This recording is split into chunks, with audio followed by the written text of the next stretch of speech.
Hello friends, book insider पर आप सभी का स्वागत है। आज हम बात करने वाले हैं इंडिस्ट्रैक्टेबल बाय नियर एयल बुक के बारे में। गोविंद एक छोटा सा कस्बे का लड़का था। उसकी जिंदगी आमतौर पर एक रूटीन में चल रही थी, लेकिन हाल ही में उसने महसूस किया कि वो अपने ही अंदर के एक अजीब जाल में फंस गया है। मोबाइल स्क्रॉल करना, दिन भर रैंडम वीडियो देखना और बिना मतलब की चीज़ों में वक्त बर्बाद करना उसका रोज का काम बन गया था। पढ़ाई के लिए बैठता तो 10 मिनट में ही मन उचट जाता। काम पर फोकस करना तो जैसे भूल ही गया था। एक दिन ऐसे ही बुक शेल्फ के पास खड़ा था, तभी उसकी नज़र एक किताब पर पड़ी। Indistractable, how to control your attention and choose your life. नाम सुनते ही उसे एक झटका सा लगा। ये वही था जिसकी उसे ज़रूरत थी। उसने बिना सोचे समझे किताब उठाई और पढ़ना शुरू कर दिया। पहले ही पन्ने पर एक लाइन ने उसे रोक दिया। दूरस्थता का विपरीत ध्यान नहीं है, दूरस्थता का विपरीत ट्रैक्शन है। वो खुद से बुदबुदाया, ट्रैक्शन? ये नया क्या है? गोविंद ने पढ़ना जारी रखा। जैसे जैसे वो पन्ने पलटता गया, उसे एहसास हुआ कि उसका सबसे बड़ा दुश्मन तो वही था, उसका दिमाग। किताब ने बताया कि हम सिर्फ बाहरी चीज़ों को दोष देते हैं, लेकिन असल में हमारी कई समस्याओं की जड़ हमारे इंटरनल ट्रिगर्स होते हैं। गोविंद ने इस पर गहराई से सोचना शुरू किया। किताब के पहले लेसन में लिखा था कि डिस्ट्रैक्शंस का असली कारण हमारे अंदर के इमोशंस हैं, बोर्डम, एंग्जाइटी, स्ट्रेस। उसने सोचा, ये सब तो मेरी रोज की फीलिंग्स हैं। उसने किताब पढ़ना बंद किया और सोचा, चलो आज अपनी लाइफ को डिसेक्ट करते हैं। उसने एक डायरी निकाली और अपनी फीलिंग्स को लिखना शुरू किया। जैसे जैसे लिखता गया, उसे समझ में आया कि हर बार जब वो स्ट्रेस्ड महसूस करता तो मोबाइल उठाकर रील्स देखने लगता। जब कभी पढ़ाई में बोर हो जाता तो दोस्तों को फ़ोन करके बेवजह बातें करने लगता, और जब एंग्शियस होता तो बस कुछ भी डिस्ट्रैक्ट करने वाली चीज़ें ढूंढने लगता। यार, ये किताब तो सच में मेरी पोल खोल रही है, उसने हंसते हुए सोचा। अगले दिन उसने अपनी ऑब्जर्वेशन को कंफर्म करने के लिए खुद पर एक एक्सपेरिमेंट किया। उसने अपने दिन भर की एक्टिविटीज़ पर नज़र रखनी शुरू की। उसने ध्यान दिया कि जैसे ही कोई असहज फीलिंग आती, उसका पहला इंस्टिंक्ट होता था एस्केप फ्रॉम रियलिटी। उसने खुद से कहा। एक बार जब वो पढ़ाई के लिए बैठा, उसे हल्की एंग्जाइटी महसूस हुई। उसने ऑब्जर्व किया, यार, ये मेरे अंदर की आवाज़ है जो मुझे कह रही है कि ये पढ़ाई टफ है, शायद मैं इसे ठीक से कर नहीं पाऊंगा। लेकिन इस बार उसने भागने की बजाय उस फीलिंग को एक्नॉलेज किया।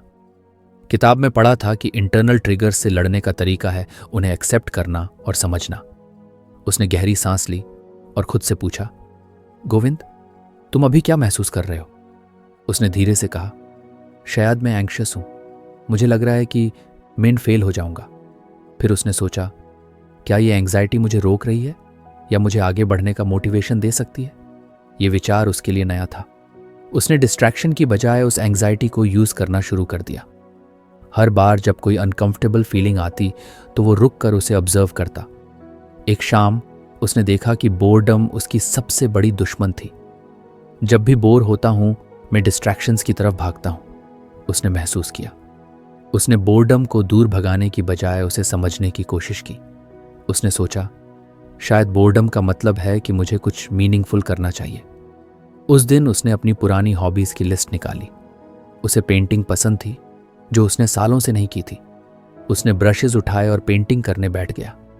उस वक्त उसे पहली बार महसूस हुआ कि जब हम अपने अंदर की फीलिंग्स को मैनेज करना सीख जाते हैं तो डिस्ट्रैक्शंस खुद ब खुद कम हो जाते हैं। जैसे जैसे दिन बीतते गए, गोविंद ने किताब का पहला लेसन अपने जीवन में लागू करना शुरू कर दिया।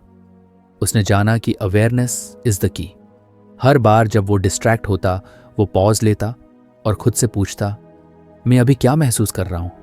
धीरे धीरे उसने महसूस किया कि डिस्ट्रैक्शंस को इग्नोर करना या उनसे लड़ना सोल्यूशन नहीं है। असली सोल्यूशन है उनके पीछे के कारण को समझना। एक दिन वो अपनी डायरी में लिख रहा था, तभी उसकी बहन ने पूछा, क्या लिख रहे हो? गोविंद ने मुस्कुराते हुए कहा, यार, मैं अपनी फीलिंग्स से बात कर रहा हूं।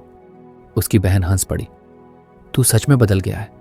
पहले तुझे हर वक्त नेटफ्लिक्स चाहिए था और अब ये डायरी? गोविंद ने जवाब दिया, यार, ये इंटरनल ट्रिगर्स की कहानी है।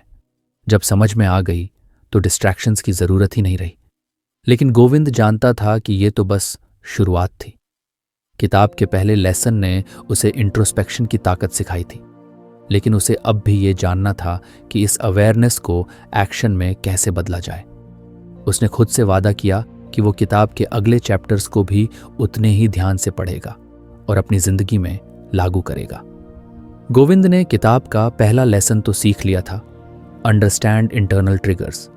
अब उसने महसूस किया कि उसकी जिंदगी में डिस्ट्रैक्शंस को पहचानने और उनकी जड़ तक पहुंचने की शुरुआत हो चुकी थी। लेकिन एक सवाल उसके दिमाग में बार बार आता था, अगर मैं डिस्ट्रैक्शंस को अवॉइड करना सीख गया तो क्या नेक्स्ट स्टेप है? खाली समय में मैं क्या करूं? किताब के अगले चैप्टर ने उसे इस सवाल का जवाब दिया। चैप्टर का टाइटल था प्रायोरिटाइज ट्रैक्शन ओवर डिस्ट्रैक्शन। पहली लाइन ही उसे सोचने पर मजबूर कर गई।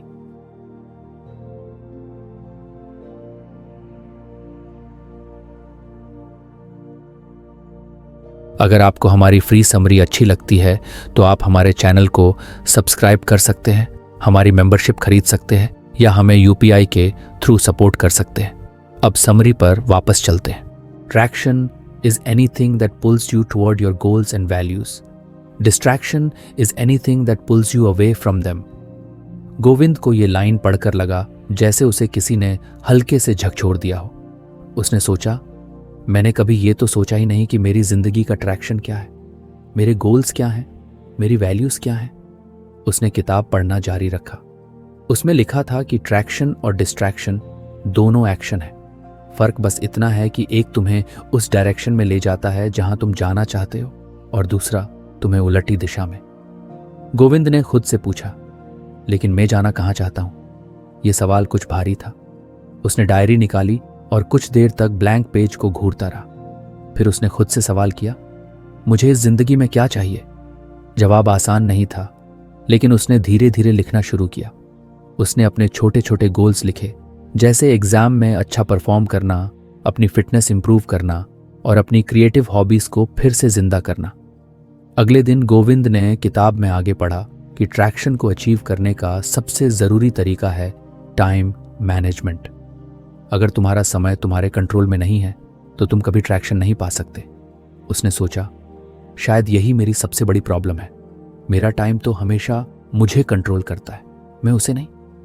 किताब में लिखा था कि ट्रैक्शन पाने के लिए तुम्हें डिलिबरेटली स्केड्यूल करना होगा। बिना स्केड्यूल के तुम केओस में फंस जाते हो। गोविंद को यह आइडिया पसंद आया। उसने पहली बार अपने दिन को आवर बाय आवर डिवाइड करने का फैसला किया। उसने सोचा, चलो मैं अपना एक प्रॉपर डेली स्केड्यूल बनाता हूं, लेकिन सिर्फ काम का नहीं, एंजॉयमेंट का भी। किताब में लिखा था कि ट्रैक्शन सिर्फ प्रोडक्टिव टास्क्स तक सीमित नहीं है। वो एक्टिविटीज भी ट्रैक्शन हो सकती हैं जो तुम्हें खुशी देती हैं, जब तक वो तुम्हारे वैल्यूज और गोल्स के साथ अलाइन करती हैं। गोविंद ने अपने स्केड्यूल में सुबह के समय पढ़ाई के लिए रखा। उसने डिसाइड किया कि वो 2 घंटे डिस्ट्रैक्शंस फ्री स्टडी करेगा। उसने अपने मोबाइल में D&D मोड ऑन कर दिया और एक जगह लिखा, दिस इज ट्रैक्शन टाइम। शाम को उसने 1 घंटे का स्लॉट अपनी फिटनेस के लिए रखा। उसे रनिंग पसंद थी तो उसने जॉगिंग का प्लान बनाया। उसने इसे भी ट्रैक्शन का हिस्सा माना क्योंकि फिटनेस उसकी लंबे समय की लक्ष्य थी। लेकिन उसने एक और दिलचस्प चीज सीखी। किताब में लिखा था कि ट्रैक्शन पाने के लिए तुम्हें अपने एंजॉयमेंट का भी स्केड्यूल करना चाहिए।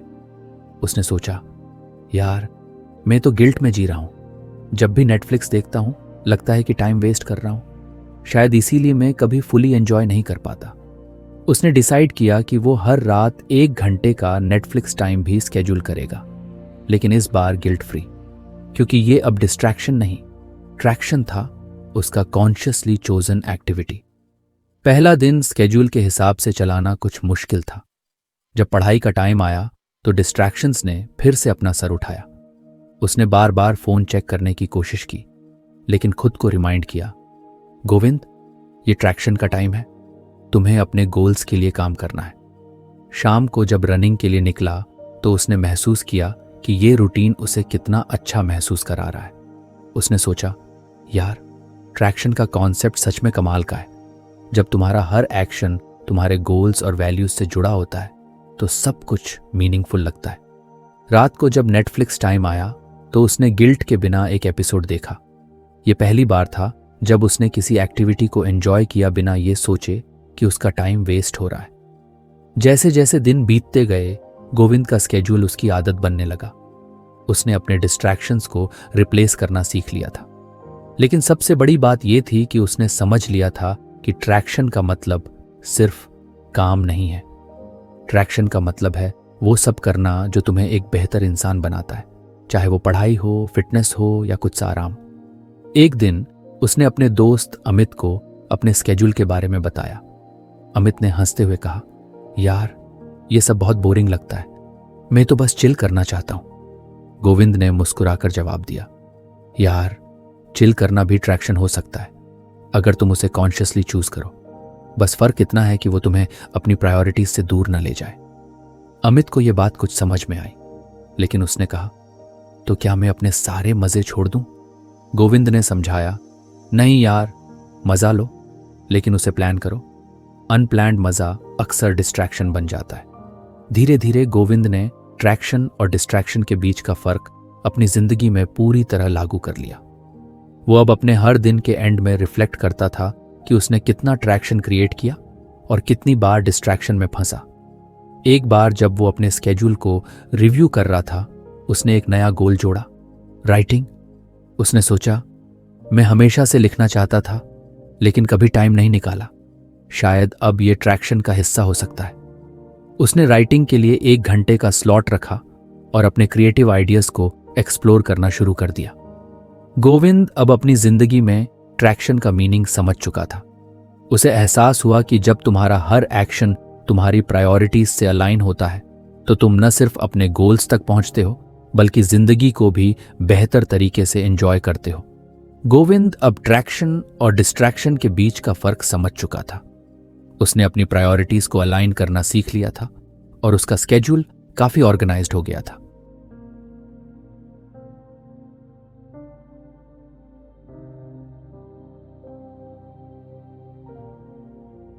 लेकिन एक चीज उसे अब भी परेशान कर रही थी, इंपल्सेस। जब भी वो अपने ट्रैक्शन टाइम पर होता, अचानक उसका मन कुछ और करने को करता। पढ़ाई करते करते अचानक उसका हाथ मोबाइल की तरफ बढ़ने लगता, या रनिंग के दौरान उसके दिमाग में बहाने बनने लगते, आज थक गया हूं, कल कर लूंगा। वो जानता था कि ये इंपल्सेस ही थीं जो उसे उसकी जर्नी में बार बार रोक रही थी। इसी बीच उसने किताब का अगला चैप्टर पढ़ना शुरू किया, use pacts to prevent distractions. ये कॉन्सेप्ट सुनकर वो कुछ उत्साहित हुआ। उसे समझ में आया कि पैक्ट्स का मतलब है खुद से एक अग्रीमेंट करना ताकि डिस्ट्रैक्शंस को कम किया जा सके। किताब में 3 तरह के पैक्ट्स के बारे में बताया गया था, एफर्ट पैक्ट्स, प्राइस पैक्ट्स और आइडेंटिटी पैक्ट्स। गोविंद ने चैप्टर पढ़ना जारी रखा और सबसे पहले एफर्ट पैक्ट्स के बारे में सीखा। इसमें बताया गया था कि कैसे अनडिजायरेबल बिहेवियर्स को एंगेज करना मुश्किल बनाया जाए। उसने सोचा, ये तो बिल्कुल मेरे काम की बात है, मुझे बार बार फोन उठाने की आदत है, अगर इसे मुश्किल बना दूं तो शायद यह हैबिट छूट सकती है। उसने तुरंत एक्शन लिया। उसने अपने फोन से सभी सोशल मीडिया ऐप्स को अनइंस्टॉल कर दिया। लेकिन गोविंद को पता था कि सिर्फ इतना करना काफी नहीं होगा। उसने आगे कदम उठाया और अपने फोन को स्टडी टाइम के दौरान एक दूसरे कमरे में रखने का फैसला किया। पहले दिन जब वो पढ़ाई के लिए बैठा तो उसका दिमाग बार बार कह रहा था, फोन देख ले, लेकिन जब उसने अपने हाथ बढ़ाए तो फोन वहां था ही नहीं। ये छोटा सा बदलाव उसकी मदद करने लगा। उसने महसूस किया कि जब डिस्ट्रैक्शंस तक पहुंचना मुश्किल हो जाता है तो उनकी ताकत अपने आप कम हो जाती है। अगले दिन उसने प्राइस पैक्ट्स के बारे में पढ़ा।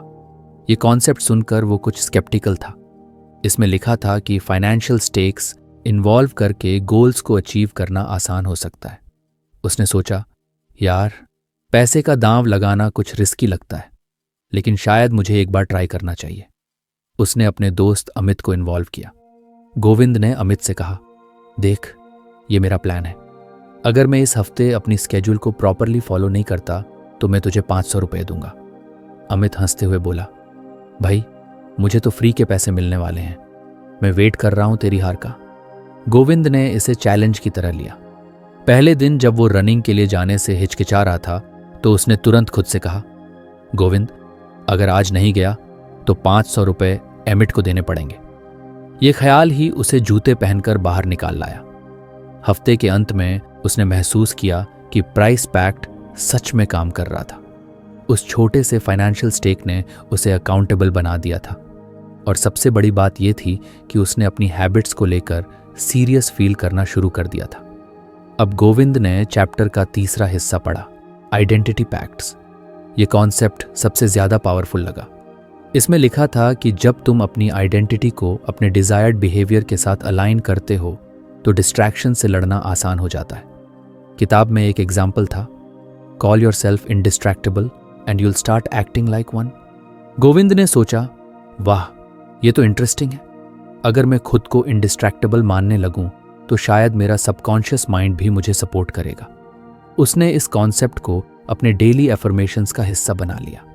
हर सुबह मिरर के सामने खड़े होकर वो खुद से कहता, मैं इंडिस्ट्रैक्टेबल हूँ, मैं अपने गोल्स पर फोकस करता हूँ, मैं डिस्ट्रैक्शंस को अपनी प्रायोरिटीज़ पर हावी नहीं होने देता। पहले दिन तो ये उसे कुछ अजीब लगा।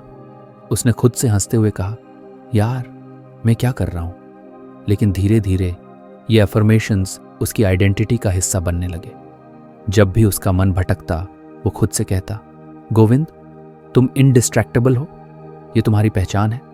एक बार जब वो दोस्तों के साथ बैठा था तो उन्होंने उससे पूछा, यार तू आजकल इतना डिसिप्लिन्ड कैसे हो गया है। गोविंद ने मुस्कुराते हुए कहा, क्योंकि मैं इनडिस्ट्रैक्टेबल हूँ, ये मेरी आइडेंटिटी है। दोस्तों ने मजाक में कहा, वाह नया सुपर पावर मिल गया तुझे। लेकिन गोविंद जानता था कि यह मजाक नहीं था। वो सच में खुद को बदलता हुआ महसूस कर रहा था। तीनों पैक्ट्स को अपनी जिंदगी में लागू करके गोविंद ने महसूस किया कि डिस्ट्रैक्शंस पर काबू पाना अब उतना मुश्किल नहीं था। एफर्ट पैक्ट ने उसे डिस्ट्रैक्शंस तक पहुंचने से रोका, प्राइस पैक्ट ने उसे अकाउंटेबल बनाया और आइडेंटिटी पैक्ट ने उसकी पूरी सोच को बदल दिया। एक दिन उसने अपनी डायरी में लिखा, डिस्ट्रैक्शंस अब भी मेरी जिंदगी में आते हैं, लेकिन अब मैं उन्हें कंट्रोल कर सकता हूं। मैंने खुद से पैक्ट्स करके ये समझ लिया है कि फोकस एक स्किल है जो प्रैक्टिस से इंप्रूव होती है। गोविंद जानता था कि ये जर्नी अभी खत्म नहीं हुई थी, लेकिन उसने महसूस किया कि अब उसके पास टूल्स थे जो उसे अपनी प्रायोरिटीज के साथ अलाइन रहने में मदद करते थे। गोविंद ने अब तक अपने इंटरनल ट्रिगर्स को समझना, ट्रैक्शन पर फोकस करना और पैक्ट्स के जरिए डिस्ट्रैक्शंस को कम करना सीख लिया था। लेकिन एक समस्या अब भी उसे परेशान कर रही थी, एक्सटर्नल ट्रिगर्स। ये वो चीज़ें थीं जो उसके कंट्रोल के बाहर से आती थीं और उसकी अटेंशन चुरा लेती थीं, जैसे फ़ोन पर बार बार आने वाले नोटिफिकेशंस, दोस्तों के अचानक फ़ोन कॉल्स और घर का शोर। गोविंद ने किताब का अगला लेसन पढ़ना शुरू किया, हैक बैक एक्सटर्नल ट्रिगर्स। इस चैप्टर की शुरुआत में ही लिखा था, if we don't take control of our environment will take control of us. ये लाइन पढ़कर गोविंद को एहसास हुआ कि अब उसे अपने आसपास के डिस्ट्रैक्शंस को एक्टिवली मैनेज करना होगा। सबसे पहले उसने अपने फ़ोन को देखा। ये वो डिवाइस था जिसने उसकी ज़िंदगी में सबसे ज़्यादा केओस मचाया हुआ था। किताब में लिखा था कि notifications are one of the biggest sources of external triggers. उसने तुरंत अपने फ़ोन के सेटिंग्स में जाकर अननेसेसरी नोटिफिकेशंस को बंद कर दिया। वाह, उसने खुद से कहा, अब ये अनोइंग पिंग पिंग से छुटकारा मिलेगा। लेकिन गोविंद यहीं नहीं रुका। उसने अपने फ़ोन की होम स्क्रीन को सिंप्लीफाई किया। सभी सोशल मीडिया और गेम्स को उसने होम स्क्रीन से हटा दिया ताकि जब भी वो फ़ोन खोले तो उसकी नज़र सीधे डिस्ट्रैक्शंस पर न पड़े। उसने एक नया रूल भी बनाया, फ़ोन पर सोशल मीडिया चेक करने का समय सिर्फ रात 9 से 9 बजे के बीच होगा। पहला दिन कुछ मुश्किल था। उसका मन बार बार फ़ोन चेक करने का करता, लेकिन जब भी वो फ़ोन उठाता उसे कोई नोटिफिकेशन नहीं दिखती। धीरे धीरे उसे आदत होने लगी कि बिना किसी वजह के फ़ोन उठाने की ज़रूरत ही नहीं थी। अब अगला टारगेट था उसका लैपटॉप। गोविंद ने महसूस किया कि जब भी वो पढ़ाई के लिए लैपटॉप खोलता तो जीमेल या यूट्यूब अपने आप खुल जाता। किताब में लिखा था कि इन ट्रिगर्स को हटाने के लिए डिफ़ॉल्ट्स को चेंज करना बहुत ज़रूरी है। गोविंद ने अपने ब्राउज़र में जाकर यूट्यूब और जीमेल को रिमूव फ्रॉम स्टार्टअप कर दिया। उसने एक प्रोडक्टिविटी एक्सटेंशन भी इंस्टॉल किया जो उसे हर 25 मिनट के बाद ब्रेक लेने का रिमाइंडर देता था। इस छोटे से बदलाव ने उसकी फोकस की क्वालिटी को इम्प्रूव करना शुरू कर दिया। इसके बाद गोविंद ने अपने कम्युनिकेशन हैबिट्स पर ध्यान दिया। किताब में लिखा था कि एक्सटर्नल ट्रिगर्स से लड़ने का एक तरीका है setting boundaries around communication. Govind ने देखा कि दिन भर में उसे कई बार रैंडम कॉल्स आ जाते थे जो उसकी फोकस टाइम को डिस्टर्ब करते थे। उसने तय किया कि वो अब कॉल्स के लिए एक स्पेसिफिक टाइम स्लॉट रखेगा। उसने अपने दोस्तों और परिवार को एक मैसेज भेजा, मैं अब दिन भर में सिर्फ शाम 7 से 8 बजे के बीच कॉल्स के लिए अवेलेबल रहूंगा। अगर कोई अर्जेंट बात है तो मैसेज कर देना। पहले पहले दोस्तों को ये कुछ अजीब लगा, लेकिन जब उन्होंने देखा कि गोविंद अब और ज्यादा डिसिप्लिन्ड हो गया है तो उन्होंने इस बाउंड्री को एक्सेप्ट कर लिया। गोविंद का अगला स्टेप था अपने फिजिकल एनवायरनमेंट को मैनेज करना। उसने महसूस किया कि उसका स्टडी स्पेस भी एक बड़ा एक्सटर्नल ट्रिगर था। उसका डेस्क हमेशा क्लटर्ड रहता था, किताबें, नोट्स और कभी कभी खाने पीने की चीजें भी। उसने किताब से सीखा कि एक साफ और ऑर्गेनाइज्ड वर्क स्पेस प्रोडक्टिविटी को बूस्ट करता है। उसने तुरंत अपने डेस्क को साफ किया और उस पर सिर्फ वही चीजें रखीं जो पढ़ाई के लिए जरूरी थी। उसने अपने स्टडी एरिया में एक छोटा सा पौधा भी रखा जो उसे शांत और फोकस्ड फील कराता था। एक दिन जब वो अपनी पढ़ाई में पूरी तरह डूबा हुआ था तो अचानक उसकी बहन कमरे में आ गई। वो कुछ बातें करने लगी, लेकिन गोविंद ने पोलाइटली कहा, दीदी, ये मेरा फोकस टाइम है, हम इस बारे में बाद में बात कर सकते हैं। पहले तो उसकी बहन चिढ़ गई, लेकिन फिर उसने कहा, ठीक है, मैं डिस्टर्ब नहीं करूंगी। वैसे तुझे देखकर लग रहा है कि तू सच में बदल रहा है। गोविंद को इस छोटी सी जीत पर गर्व हुआ। उसने महसूस किया कि बाउंड्रीज सिर्फ गैजेट्स और सिस्टम्स तक सीमित नहीं होती, उन्हें रिलेशनशिप्स में भी सेट करना होता है। अगले कुछ हफ्तों में गोविंद की प्रोडक्टिविटी काफ़ी इंप्रूव हो गई। उसने एक्सटर्नल ट्रिगर्स को मिनिमाइज करने के लिए जो स्टेप्स लिए थे उनका असर अब साफ दिखने लगा था। एक दिन उसका दोस्त अमित उससे मिलने आया। उसने कहा, यार, तू अब फोन पर भी कम आता है और हर वक्त पढ़ाई करता रहता है, तेरे पास कोई सीक्रेट फॉर्मूला है क्या? गोविंद ने मुस्कुराते हुए कहा, फॉर्मूला तो नहीं, लेकिन मैंने अपने एक्सटर्नल ट्रिगर्स को हैक करना सीख लिया है। मैं अब खुद डिसाइड करता हूं कि मुझे कब काम करना है और कब मजे करना है। अमित ने पूछा, पर एक्सटर्नल ट्रिगर्स को मैनेज करना इतना आसान कैसे हो गया? गोविंद ने समझाया, देख, सबसे पहले मैंने अपने फ़ोन को कंट्रोल में लिया, फिर लैपटॉप और कॉल्स के लिए बाउंड्रीज सेट की, और सबसे बड़ी बात, मैंने अपने आसपास का माहौल ऐसा बना लिया जो मेरी प्रोडक्टिविटी को सपोर्ट करता है। अमित ने सर हिलाते हुए कहा, भाई, तू तो एकदम प्रो हो गया है। गोविंद ने हंसकर जवाब दिया, अभी तो सीख ही रहा हूं। एक्सटर्नल ट्रिगर्स को हैक करना एक प्रोसेस है और मुझे इसे और बेहतर बनाना है। गोविंद जानता था कि डिस्ट्रैक्शंस पूरी तरह खत्म नहीं हो सकते, लेकिन उसने ये भी समझ लिया था कि अगर एनवायरनमेंट को सही तरीके से मैनेज किया जाए तो उनकी ताकत कम की जा सकती है।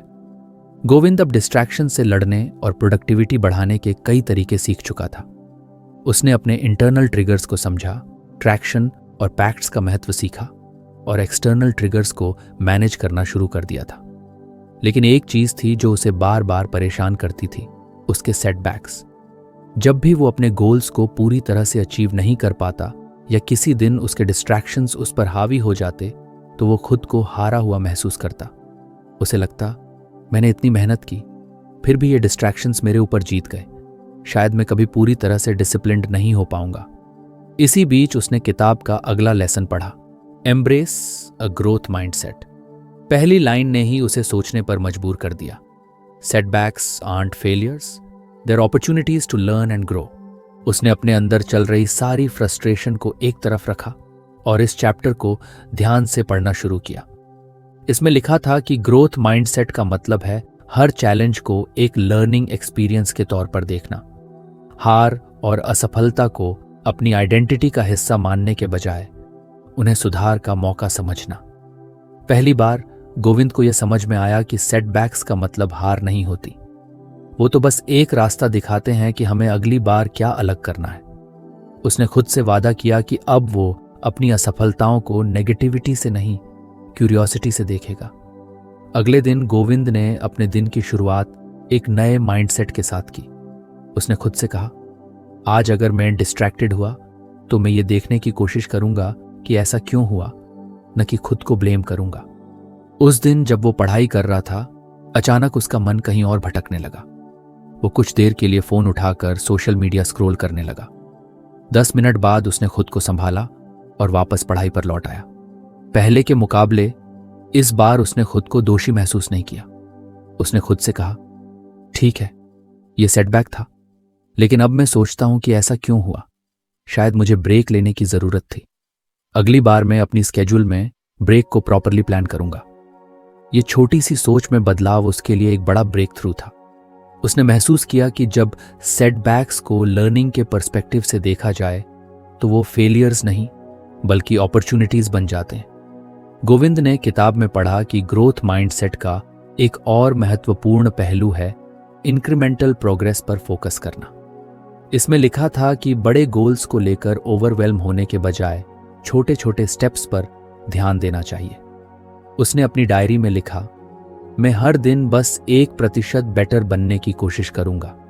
मुझे परफेक्ट नहीं बनना, बस कंसिस्टेंट रहना है। उसने अपने बड़े गोल्स को छोटे माइलस्टोन्स में डिवाइड कर लिया। अगर वो किसी दिन 2 घंटे पढ़ाई नहीं कर पाता तो अगले दिन उसने खुद से सिर्फ 30 मिनट का कमिटमेंट किया। इस छोटे कदम ने उसे गिल्ट फ्री रहते हुए अपनी हैबिट को मजबूत करना सिखाया। एक दिन जब गोविंद अपनी प्रोग्रेस पर रिफ्लेक्ट कर रहा था, उसने देखा कि डिस्ट्रैक्शंस अब भी आते थे, लेकिन अब वो उन पर ज्यादा देर तक अटका नहीं रहता था। उसने चैलेंजेस को अपनी ग्रोथ का हिस्सा मान लिया था। इस बीच गोविंद ने ग्रोथ माइंडसेट का एक और प्रिंसिपल सीखा, रिफ्रेमिंग चैलेंजेस। एक दिन उसकी बहन ने उससे कहा, गोविंद, तुम इतने बिजी रहते हो, तुम्हें यह सब करने में स्ट्रेस नहीं होता? गोविंद ने मुस्कुराकर जवाब दिया, पहले होता था, लेकिन अब मैं स्ट्रेस को चैलेंज की तरह देखता हूं। अगर मैं ये मैनेज करना सीख जाऊं तो मेरी ग्रोथ होगी। उसकी बहन ने पूछा, तो तुम डिस्ट्रैक्शंस को कैसे हैंडल करते हो? गोविंद ने कहा, पहले मैं अपने डिस्ट्रैक्शन से परेशान हो जाता था, लेकिन अब जब भी कोई डिस्ट्रैक्शन आता है मैं खुद से पूछता हूं, इससे मुझे क्या सीखने को मिल सकता है। जैसे अगर मैं बार बार फोन देख रहा हूं तो ये मुझे बताता है कि मुझे और बाउंड्रीज की जरूरत है। धीरे धीरे गोविंद ने खुद को एक ऐसा व्यक्ति बनते हुए देखा जो सेटबैक्स से डरने के बजाय उन्हें अपनाने लगा था। उसने महसूस किया कि चैलेंजेस और डिस्ट्रैक्शन से बचने के बजाय उन्हें फेस करना और उनसे सीखना ही असली सक्सेस की कुंजी है। एक दिन उसने अपने दोस्त अमित को यह बात समझाई।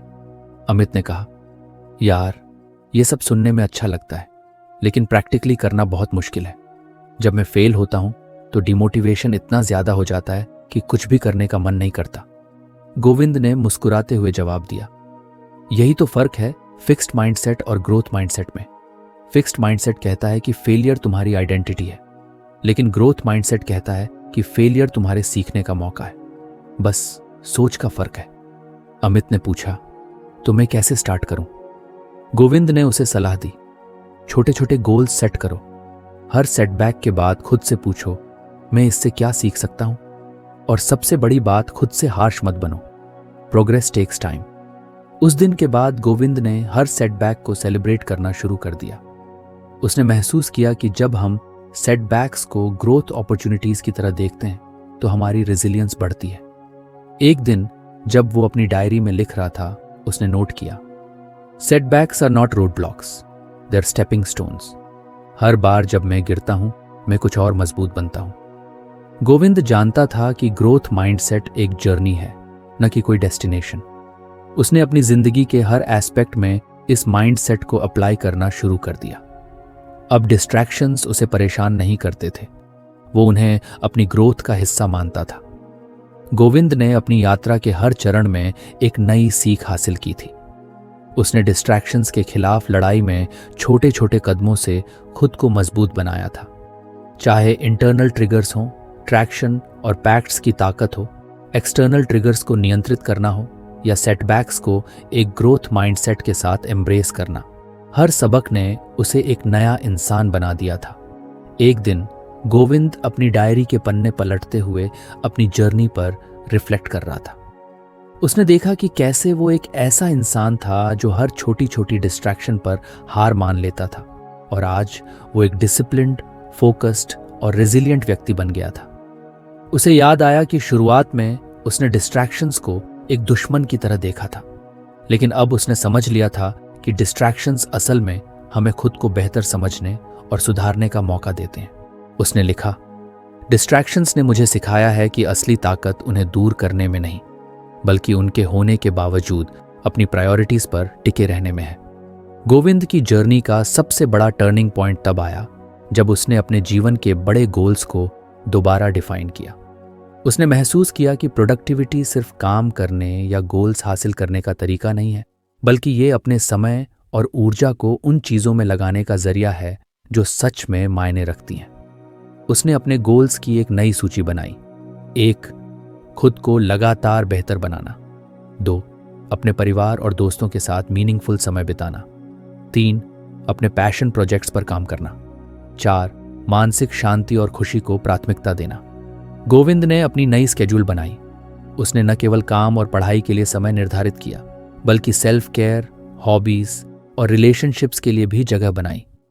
उसने सीखा कि प्रोडक्टिविटी सिर्फ आउटपुट देने के बारे में नहीं है, बल्कि एक बैलेंस्ड, फुलफिलिंग लाइफ जीने का तरीका है। एक शाम गोविंद छत पर बैठा हुआ सनसेट देख रहा था। उसकी बहन पास आकर बैठी और बोली, गोविंद, तुझे देखकर लगता है कि जिंदगी में बैलेंस बनाना सच में पॉसिबल है। पहले तू हमेशा बिजी और स्ट्रेस्ड रहता था, लेकिन अब तू बहुत रिलैक्स लगता है। गोविंद ने मुस्कुराते हुए कहा, दीदी, ये बैलेंस किसी जादू से नहीं आया। मैंने डिस्ट्रैक्शंस के साथ जीना और उनसे सीखना सीखा है। मैंने ये समझ लिया है कि हमें हर दिन परफेक्ट नहीं बनना, बस कुछ कुछ बेटर होना है। उसकी बहन ने कहा, तू सच में इंस्पिरेशन है। क्या तूने कभी सोचा कि तू अपनी ये जर्नी दूसरों के साथ शेयर कर सकता है? गोविंद को ये विचार पसंद आया।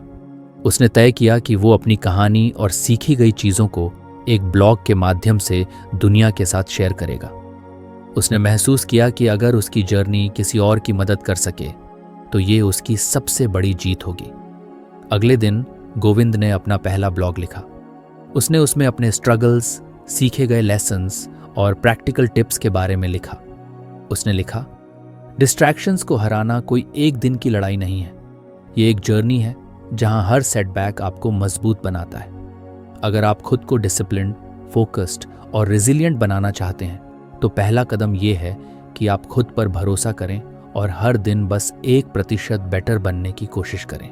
गोविंद का ब्लॉग जल्द ही लोगों के बीच पॉपुलर हो गया। कई लोग उसकी कहानी से इंस्पायर होकर अपनी लाइफ में बदलाव लाने लगे। हर दिन गोविंद को नए मैसेजेस मिलते जहां लोग अपनी प्रोग्रेस और चैलेंजेस शेयर करते। ये देखकर गोविंद को खुशी होती कि उसकी जर्नी सिर्फ उसकी नहीं रही, बल्कि एक कम्युनिटी का हिस्सा बन गई थी। धीरे धीरे गोविंद ने अपने गोल्स को और बड़ा किया। उसने वर्कशॉप्स और वेबिनार्स शुरू किए जहां वो डिस्ट्रैक्शंस, फोकस और ग्रोथ माइंडसेट के बारे में बात करता। उसकी बातें सिर्फ प्रोडक्टिविटी के बारे में नहीं होती थीं, वो लोगों को बैलेंस और फुलफिलमेंट की इंपॉर्टेंस समझाता। एक दिन जब गोविंद अपने पुराने दोस्तों से मिला तो अमित ने कहा, यार, तूने तो सच में कमाल कर दिया। मुझे याद है जब तू फोन और डिस्ट्रैक्शन से परेशान रहता था और आज तू लोगों को सिखा रहा है कि कैसे फोकस रहना है। गोविंद ने हंसकर कहा, अमित, ये सब मैं अकेले नहीं कर सकता था। ये किताब, ये लेसन्स और सबसे बड़ी बात सेटबैक्स ने मुझे बनाया है। गोविंद की कहानी यहीं खत्म नहीं हुई। उसने महसूस किया कि लर्निंग और ग्रोथ कभी खत्म नहीं होती। हर दिन उसे नई चैलेंजेस का सामना करना होता, लेकिन अब वो उनमें अपॉर्चुनिटीज देखता था। उसने डिस्ट्रैक्शन से लड़ाई में सिर्फ खुद को नहीं बदला, बल्कि अपने आसपास की दुनिया को भी इंस्पायर किया। और इस तरह गोविंद ने अपनी जर्नी को एक नए चैप्टर की शुरुआत बना दिया। उसने अपने जीवन को सिर्फ डिस्ट्रैक्शन फ्री नहीं, बल्कि पर्पस ड्रिवन और फुलफिलिंग बना लिया। तो फ्रेंड्स, ये थी हमारी आज की बुक समरी। आपको कैसी लगी कमेंट करके ज़रूर बताएं, और धन्यवाद आपका समरी एंड तक सुनने के लिए।